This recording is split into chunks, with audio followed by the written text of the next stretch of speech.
While digging through trash, a woman was stunned. The big shot CEO standing right in front of her was her own son, lost for 30 years. Aquan, what are you doing here? Why are you staring at me like that? I'm your mom!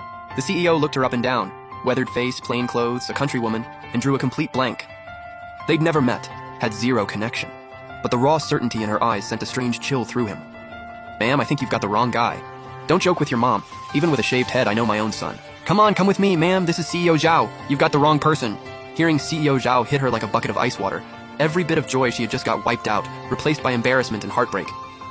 Watching her stand there lost and helpless, Zhao felt a pang of sympathy. He didn't want to make her feel worse. He tried to smooth things over. Ma'am, were you calling out for Aquan? Yeah, that's my son's name.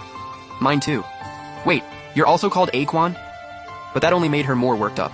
She refused to believe it was just a coincidence, locking her eyes on his face and studying every detail.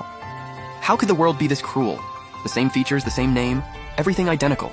But reality crushed that last flicker of hope. The light in her eyes slowly faded out.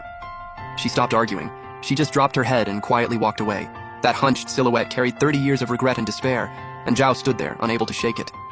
He was still lost in thought when a loose boulder on the hillside suddenly broke free and came crashing right down on his head. His driver called an ambulance immediately and rushed him to the hospital. Fortunately, it wasn't serious. Back home, his foster parents saw the thick bandage wrapped around his head and immediately panicked, worry written all over their faces. Faced with their questions, Zhao didn't hold back. He told them everything that had happened in Yanling that day. He'd gone to a rural village for business, got blocked by a rock slide, and a kind older woman came over to help clear the road. But the moment his foster parents heard that the woman mistook him for her son, and even knew his childhood nickname, their expressions completely changed. Sharp as always, Zhao picked up on their reaction instantly and pushed for answers. Mom, why do you always look terrified every time I bring up Yanling? What's the connection? Yeah, that's where I got hurt. And on the way back, something strange happened. A random old village woman just called me her son, out of nowhere. His foster parents froze.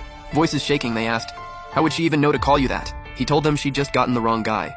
But the more rattled they looked, the more unsettled he felt. He could feel it clearly. His parents were hiding something they'd kept from him for years, and it had everything to do with who he really was. The room fell into a long, heavy silence. His foster parents exchanged a look, torn, conflicted, and drowning in guilt.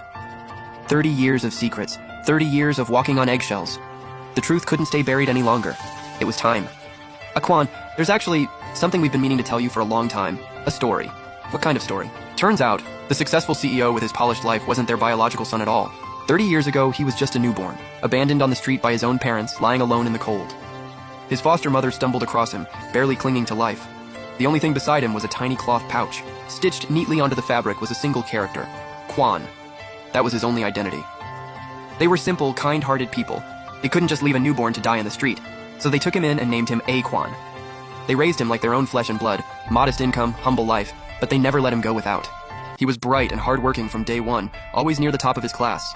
They scraped together every penny to put him through college. As an adult, he built everything himself, grinding through setbacks and failures until he launched a publicly listed company and became a respected CEO. Decades of unconditional love. His foster parents poured everything they had into raising him and giving him a real home. After hearing the truth that had been buried for 30 years, Zhao broke down completely. Tears streaming, emotions he'd held in for too long finally crashing through. Shock at the revelation, the sting of being abandoned at birth, but above all, a deep and overwhelming gratitude toward his foster parents. He knew. Without these two people choosing kindness that day, he never would have survived, let alone built the life he has now. His foster father then carefully brought out an old cloth pouch, perfectly preserved, the only keepsake from the day they found him. Holding that worn yellowed fabric, Zhao couldn't hold back the tears anymore. Dad, Mom, why are you telling me this? I didn't need to know. You are my real parents. You always will be. But from the moment he learned the truth, a quiet curiosity about his birth parents had already taken root inside him. He couldn't help but wonder, who were they? And why did they abandon him the moment he was born? After a lot of thought, he decided he needed to find out.